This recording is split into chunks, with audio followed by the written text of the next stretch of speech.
The following video is a compilation of people answering our famous question, what is your greatest hope for the future of humanity?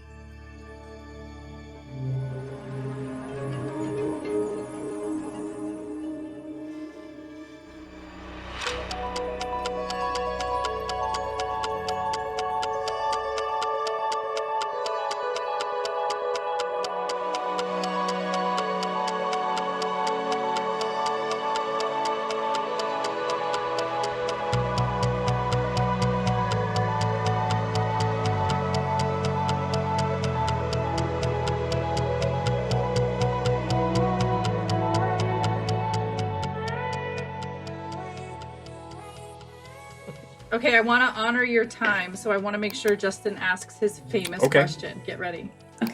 Okay. What's your greatest hope for the future of humanity? Oh, I love that question. Awesome. Well, I mean, I see that it's going to happen. And basically, it's, we have a choice of what we came here to experience. Have we come here to experience, the light body ascension, the change of our world, the change of all of us, to release practically everything that's been shoved down our throats as knowledge, which is quite bullshit, and completely release everything, come to extreme faith of knowing that we're channeling, or we have these senses, we have these beings, all this stuff. Or did we choose instead to come and experience all the horrible things? No. There's really two paths, and there's nothing wrong with taking either of them. Some people did come here to experience density, to experience the 3D matrix in its worst form, which you can see is coming quickly.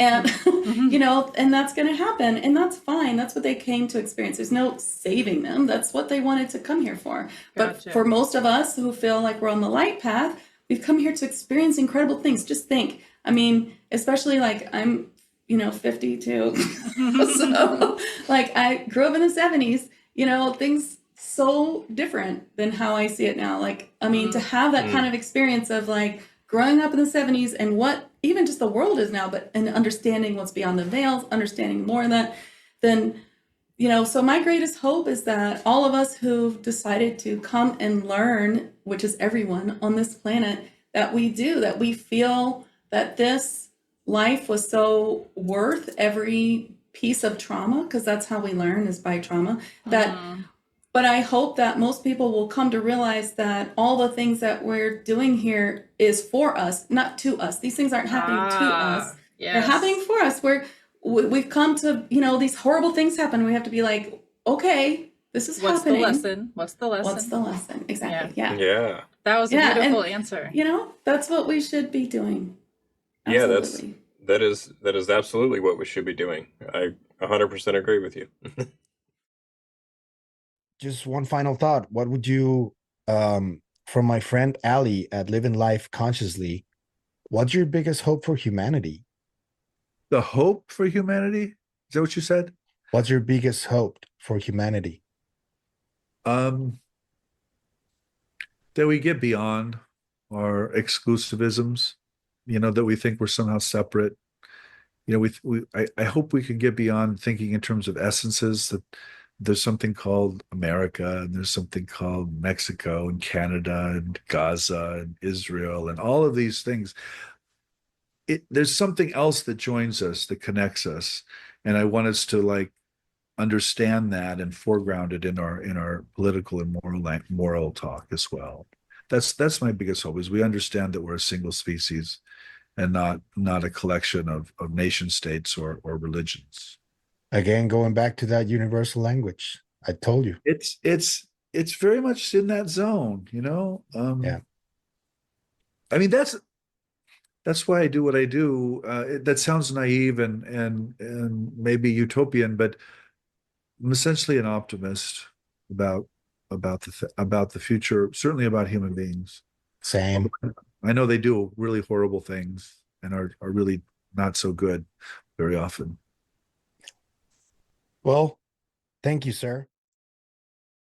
I have a question that we ask of all of our guests. Usually Justin asks it, but he's not feeling well today, so I'll ask it on his behalf. What is your greatest hope for the future of humanity? That we remember who we are. and that this brings us all back online as one. That people find as much quantum tech support as they can to rewire themselves out of this matrix, because, you know, there's games being played with our emotions. But I want everybody to remember that they already are love. And that's my hope for humanity, because that helps us evolve as a species. Beautiful. You guys know where to find James.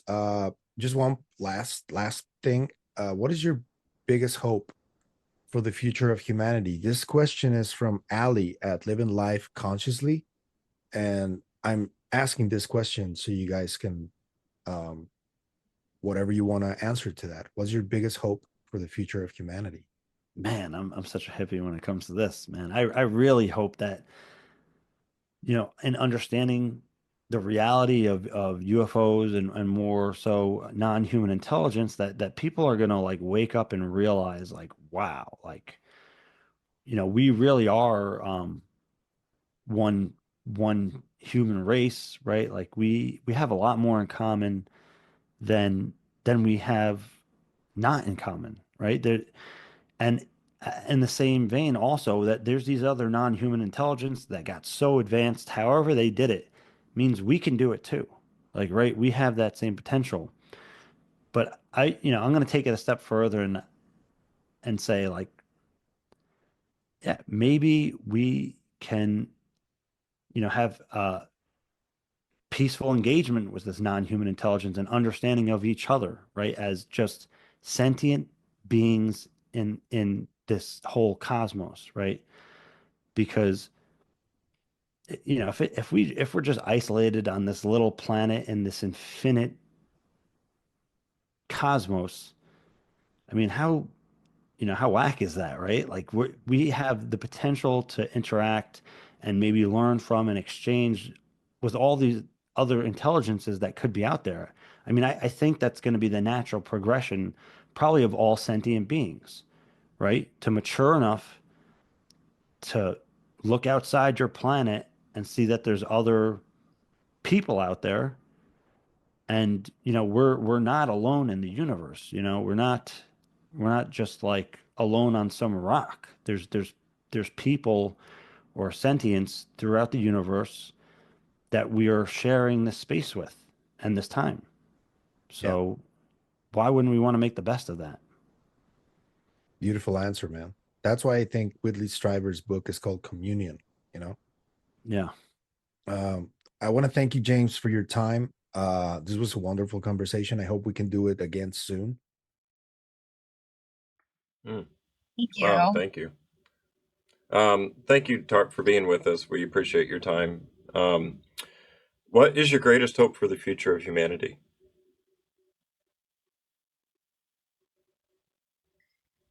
Our hope for you as humanity is that you actually realize that you are all part of the same energy that we all are, that there is the contact, that there is the freedom to move about and live your physical lives with abundance and without fear.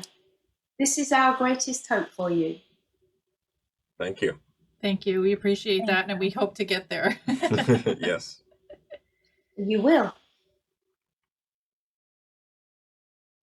Okay, so last question. My friends at Living Life Consciously, I always try to ask this question for them. And I wanted to ask it to you. So here it goes. What is your biggest hope for the future of humanity? Yeah. So my hope is that we become aware of our place in a galaxy teeming with life. And once we do that, once that takes hold, and there's going to be little islands and pockets of resistance that you know, in many cases, the framing is rooted in sort of an arrogance that nothing can be like us. But once that awakening occurs, that we will have sort of a backlash, and we will come together. It's kind of like a nuclear explosion, right? So you surround a core and you explode it and it implodes. And I'm hoping that awareness of the galaxy, this galactic society out there teeming with life will help us focus inside and find more commonality between us and bridge the gap in culture and language and realize we have far more in common than we have in terms of differences. And that's what I'm hoping for. And I'm hoping it'll heal us across the board, not just here in the United States where you have red states and blue states fighting each other, but China and Russia and the US and the US and Mexico and tariffs and all this craziness that it can drive us together, to sort of fuse us together. And maybe that's what it'll take. And maybe they're going to have to get involved to do that. I don't know. We'll see. I hope so. I hope so. Well, Dr. Blitch, I want to thank you for your time. This was brilliant. I hope we can do it again sometime. Yes, I sir. really enjoyed Absolutely. it. Right. So with that being said, what would you say your greatest hope for the future of humanity is? That this evil and control will stop, that we as a species work together, understanding on a deeper level the sovereignty of how important we all are. These wars, this destruction, this hatred, this violence serves Yeah. no purpose. We can all Oh. build a better future. And I believe that when more people are able to raise their vibrations to the correct frequency, that all of this will pass by. And this is exactly why there is a force here that is opposed to that does not want that knows it. I believe that, we are here, I think, to remind others that there is a war going on here, a silent war. I said that before, and that we are all working towards love and light, to truth, to the betterment of our species, because I believe that as a race we were created and it wasn't meant to be this way. I think that things have gone wrong. It's been infected, and we are now the antibodies, as it were, that is trying to bring about that balance, that correction. The cancer must be removed in the betterment. It's a painful process. It's going to be very painful, but we can begin to heal. Many people can heal through that process.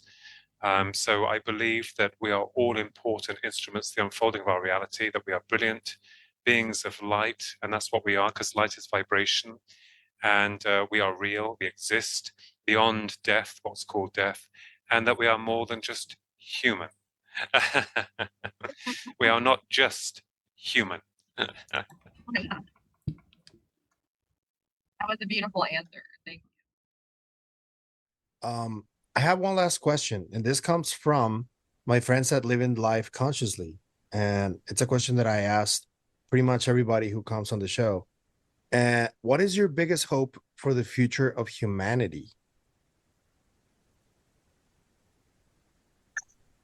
When I started this with the task force, my biggest thing was when we were having the near mishaps with the pilots and stuff like that, my biggest thing was to find out friend or foe. Was this Russia? Was this China? Was this whatever? I've come to the conclusion, me personally, that I don't think it's either one of them. So the question still is there, friend or foe? And my biggest hope for the future is that they're friendly. We've earned their respect for them to properly engage with us instead of these little games that they're playing, whatever it is, all right? So that we can figure out, if it's dimensional, think about what we can learn, all right? Yeah. And the hope is that we're not gonna misuse the information that we have.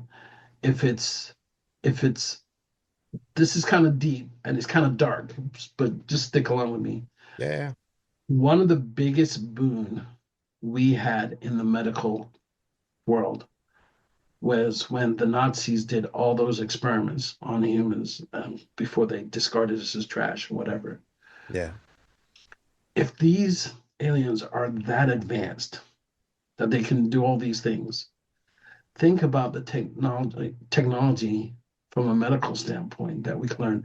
End to cancer, maybe live longer, or maybe we don't live as longer, but maybe we're not as fragile, You know, if we fall off a cliff, we're not going to break every bone in our body. Maybe we get extra bones. You know, I'm not talking like Wolverine adamantium or anything like that, you know, comic book style. But there have been some cases where, written cases that I've read, and I can't vouch for the validation of any of them, where after meeting these creatures, the individual took on a physiological change. Like there was one guy that had tuberculosis his whole life, and after he met with the alien, he got back and everybody was like, where were you? And he said, they stole my elk or something like that. And they put him in the hospital. Once he calmed down, the doctor says, well, you know, other than his mental state, he's got a clean bill of health. And his wife's like, what do you mean? He's got a clean bill of health. He said, there's nothing wrong with him. She goes, no, he's had tuberculosis since he was a kid, and it was all gone. You know, Whoa. there was another guy that after he saw a UAP,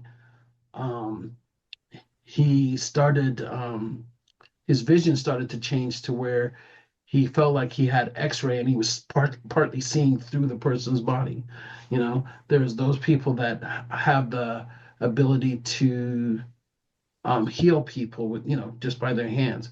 And, you know, Colonel Alexander, one of the things he showed me was a video. He said it was a shaman from somewhere in Africa where all these people were going through a fire, right? Fire walking, we've pretty much done the science. Yeah, we get it. You know, the vapor, whatever, you can walk on it for a little while before the heat and stuff will go through the vapor and you're good.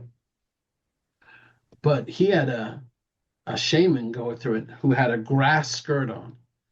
And the shaman walked into the fire, and he's got a videotape of this. The shaman walks into the fire with a grass skirt on, lays down in it. Whoa. The grass skirt doesn't catch on fire or anything. What? Right? And he gets That's up no and then sense. just walks right out like it was like he just got out of bed. And there's all these things. So it makes you wonder, you know, when they come, you know, you know, there's stories of them levitating. So think about it. You may have the ability to fly like Superman because they can fly. We've seen some of the orbs. We've got reports of them physically coming through walls, solid Yeah. thing, and then going back out. So all these things, it could be a game changer for everything we know about every aspect, metallurgy, medical, aerodynamics, you know, everything. Yeah. And we don't know yet because right now there's like this game. I have to ask myself, are we worthy? I don't know. That's a big But- question. But that's the what I would question. like to find. If I was to think about the future and what I would ask about humanity and where we could go and all that stuff, I would like to know that we're worthy of their respect, that they would teach us, because maybe some of this stuff is stuff that we lost in the past from ancient civilizations, and some of us left and now they're come back and they're like, oh, what the hell happened here? Yeah. So those are some of the things that I have on my mind. But at the end of the day, I say that a lot, but at the end of the day, I'd just like to know that they found us worthy enough to share with us. I love that, man. Thank you so much. And would you like to close out with your most famous question? Okay. Yeah. All right. So, what is your guys' greatest hope for the future of humanity? I'll let you do your answer first, and then. Okay. That's a doozy, but I ask it of everybody. So Yeah, and you can take a moment if you need. Yeah, and the first person that I ever asked this question to was Linda Moulton Howe. So, So, did y'all get that bus number off that bus that just ran They me just over? went over us. yeah. No. I'm talking about you, Fry. I have my answer. If you have, do you want me to take this? What? Go ahead, kid, because Okay. I've got to think on that one for a minute. I feel It's like a toughie, actually. it's a tough one. I feel like oh, I understand. Thank you. Okay. I feel like people don't. If I was to ask you to define yourself, like who are you, and not use adjectives. Others, aha, right? if I asked you to define yourself and not use mother, sister, daughter, whatever your job title is, all of those things that we are commonly using to say who we are, I would hope that people would know and get in touch with that. I would hope that people could live right here in the right now, because in spirituality, we hear a lot of, I'm grounded, I'm protected, but they forget the middle, which is right here in the center. And I hope that humanity could find that center, because we would be living in a much more peaceful world if we could just live in the now and live in the emotion of the moment instead Yeah. of, and stay out of other people's garbage. Right. And that includes all those adjectives. You know? But I think that I really do. I think that that is a question that my guides have been bringing to the forefront of, how do you define yourself? And who do you want to be? And wish that for everybody and see what it Beautiful. would go. Beautiful. Yeah, sounded scripted, didn't it? Very good answer. Almost. Very good answer. Yeah. Do you That's have one one of the more? that's one of the best answers we've had so far, to be honest. Ooh. Good. Yeah.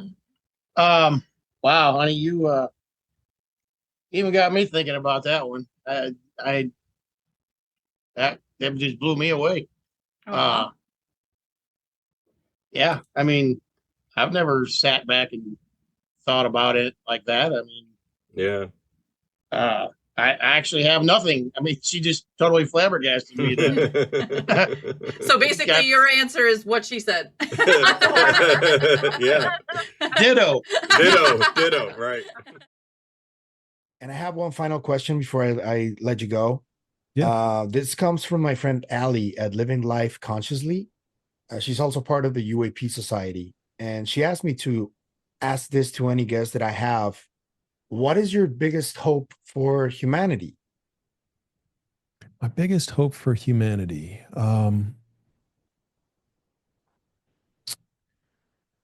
You know, probably peace. Probably peace to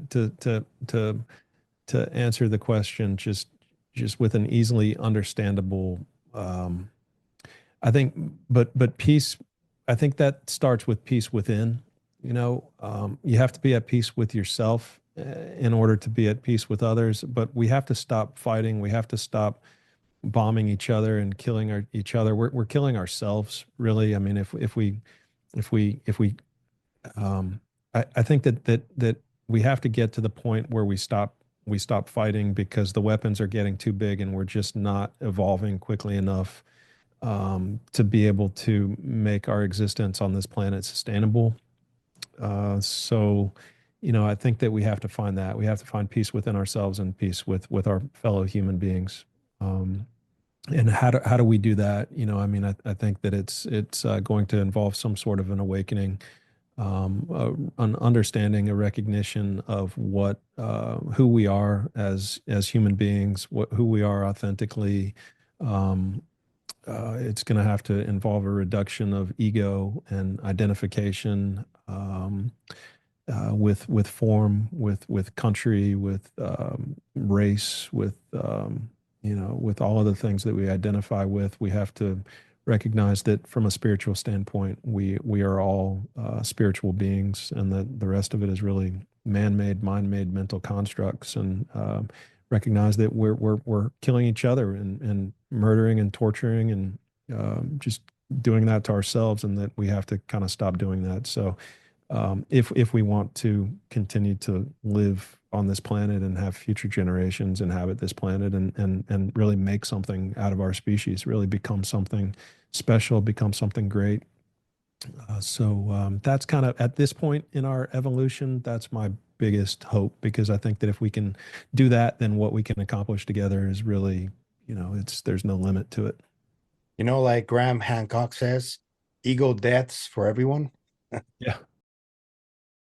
All right, so I have a question that I ask of all of our guests, and that is, what is your greatest hope for the future of humanity?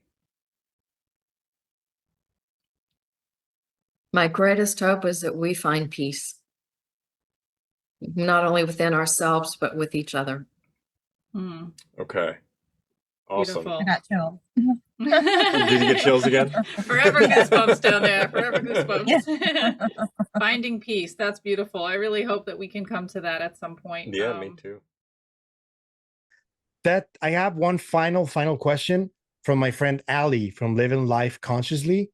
What is your biggest hope for humanity? Oh, wow.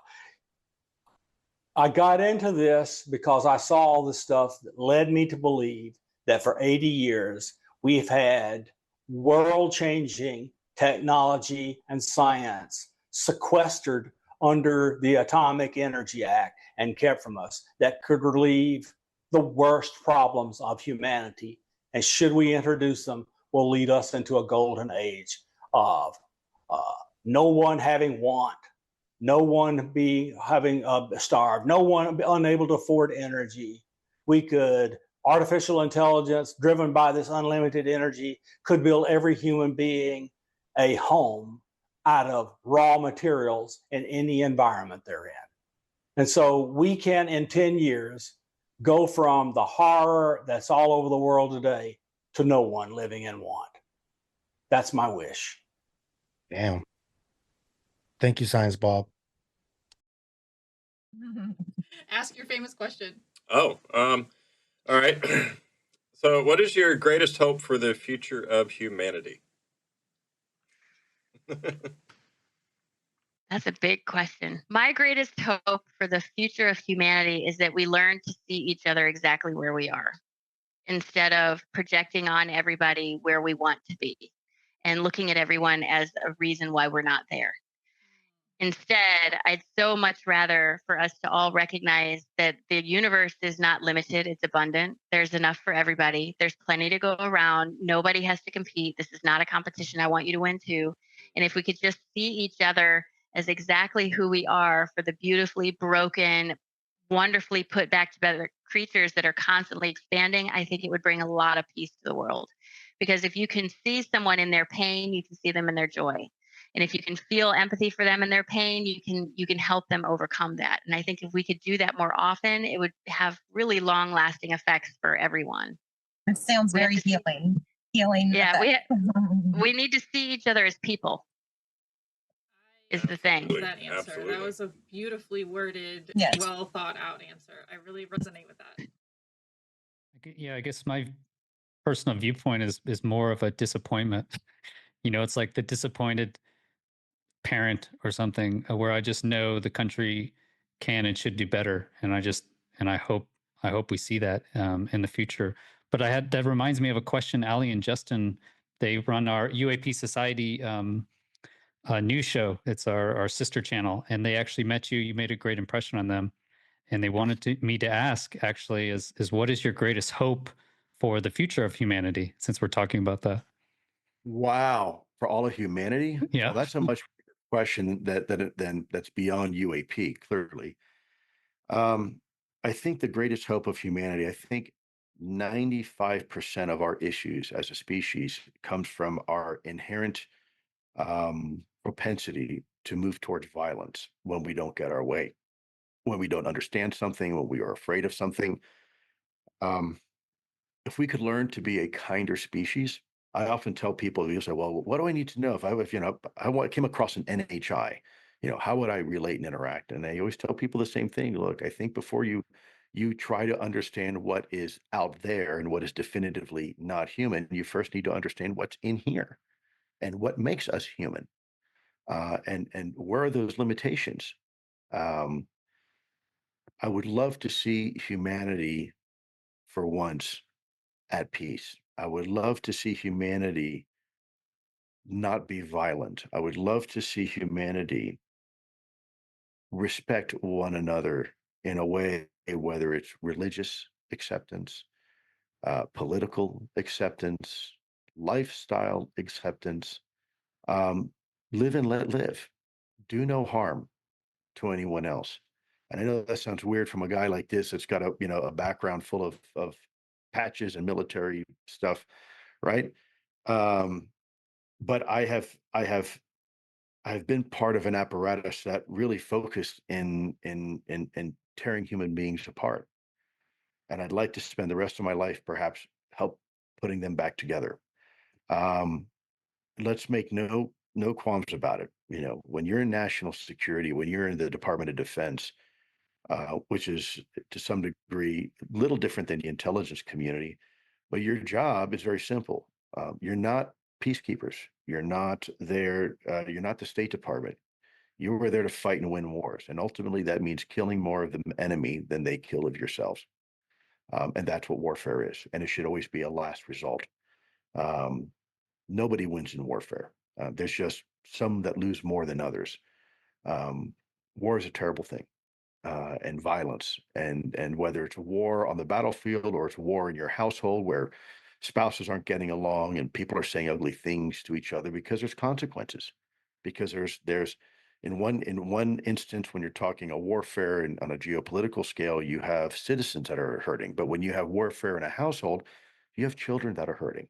You have children that see this behavior and then think that this is normal and this is a way that relationships work, and it's not. It's very dysfunctional, and we're not doing a good job policing ourselves. We're just not. We rely on everybody else to do our own work. We are a very entitled society. We forget what it is to suffer and struggle and sacrifice, and we want everybody else to pay the bill but us. We are used to, creating laws that apply to everybody else but myself. I'm a special category. That doesn't apply to me. And when you do that, you start going down a very slippery slope. Again, as I said, law should be inclusive, not exclusive. I disagree with exclusive lawmaking, where laws apply to one group of people but not another. I think all laws apply to all people fairly and equally. And I think we're going down a wrong path when we think we can carve out exceptions for different people. I'm Hispanic. Certainly on my father's side, I don't expect any special privilege. When I first went to the University of Miami, they wanted me to fill out an application for a scholarship where I could get financial scholarship simply because of the fact that I was Cuban, and I refused to. I thought it was terrible. First of all, I don't know if you know this, but Cubans in Miami are not a minority. I think there's more of us living in Miami than there are in Cuba. But secondly, I don't think it's fair that simply because I was born one way or the other, that now I should have special privilege. It's also another reason why I decided when I went into the Army, I went enlisted. I could have gone in as an officer because of my medical training and my background. But my father taught me at a very young age. He said, "Son, in order to be a good leader, you first need to know what it is to follow, and you need to be a good follower." And so, one of the reasons why I decided to go enlisted, um, I have no regrets about it. I had a colleague not too long ago, I won't say who, said, "Oh, Lou, when you're thinking about this topic, you need to think like an officer. You're thinking like an enlisted." And I told him, I said, "Thank you. That's one of the greatest compliments you could ever have paid me, telling me I think like an enlisted person." That doesn't bother me.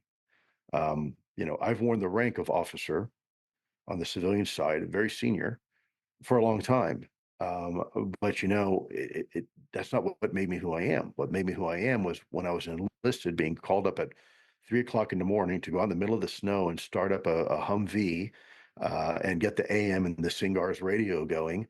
Meanwhile, I look inside the hooch and all the NCOs and officers are sitting there drinking coffee, watching us work. I realize that is not the way leaders do things. You want to be a leader, you better be the first one out there.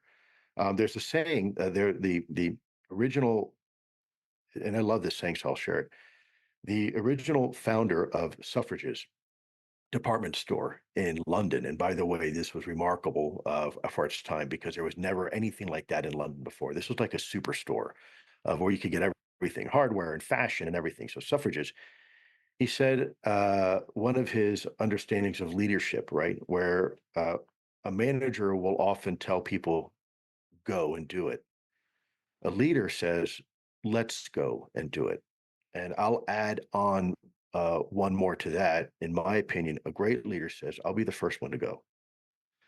I think that's kind of the way I like to look at things and my understanding of leadership. A lot of people claim to be leaders. True leaders never claim to be leaders. They're recognized as leaders by their peers, by their supervisors, and by their subordinates. A true leader never has to say they're a leader. A true leader never uses the word me, mine, or I. This is my office. This is my staff. That's not a leader. A leader will say us, we, and ours. A real leader will accept all responsibility when things go bad and not blame anybody but themselves. And a real leader will give credit when things happen that are good, even if they give credit to people that even if those people didn't do all the work, you still give credit. And I think that's important. We forgot what real leadership is about. Being in the Air Force, you've seen leadership, and you've also seen, I'm sure, bad examples of leadership, right? It seems polar, yeah. The generals, especially, there's like one general will just be amazing, one of the incredible leader, and then the next one will just be horrible. It's amazing. You're right. Yeah, no, you're right. But remember what I said in the very beginning of this discussion with you, that sometimes failure is one of the best ways to learn a lesson. And so if you see a bad leader, learn from that, right? Don't be like that person. If they are a bad leader, understand what are the aspects that make them bad or poor performance, and learn from that, right? And then it becomes a positive experience. Yeah, you had to deal with a bad leader, but guess what? You learned a good lesson, hopefully, on how not to be. So look, getting back to your book and UAPs, that was an amazing discussion. Thank you, Lue. All right, so I have a question that I like to ask of all of our guests. Yeah. It's kind of a doozy, but I'll ask it anyway. All right, what is your greatest hope for the future of humanity? That I'm out of work. Oh. That sounds funny, but given what you do, I get it. Yeah. So we have to know that we're stronger than we think. Knowledge is power. We all are of God, of light, of God's source energy, whatever your word for is it. Mm-hmm. We need to remember that. We need to go back to who we are. What is important? Why am I here? And there's a lot of nefarious stuff out there right now. When we look at those instances on the planet where we're in such cognitive dissonance, this disbelief, right? That can't be true. These horrors, are those humans in those bodies, or were they hijacked? And I'm talking about the Hamas terrorists or whatever that is. What's going on there? How can a real, true human do something like this, right? Right. I don't want to get political, but I want us to think about it. And we need to understand that we are all spiritual beings, and when we can influence our sphere of our circle, that's the greatest gift we can give to humanity, because that echoes out. Mm-hmm. Wonderful answer. Thank you. Yeah. Yeah. So what you guys are doing, it's a form of spiritual service, and this helps humanity. And the learning curves and the bumps in the roads are part of it. And just know that this is a big deal. You guys could be doing so many other things right now, right? This is spiritual service. This is what we're here for. And we're all connected and interconnected. And we're here to do a job. And everybody's job to better humanity is different. If it was all the same, we'd be robots, right? Yeah. Like right. Or the Tesla AIs that I just learned about today. Right. Yeah. And while you're still here sticking around, please do us a favor and smash that like button, click subscribe, ring our little notification bell, drop a lovely comment down below, and share this video with your family and friends. Much love, peace. And namaste.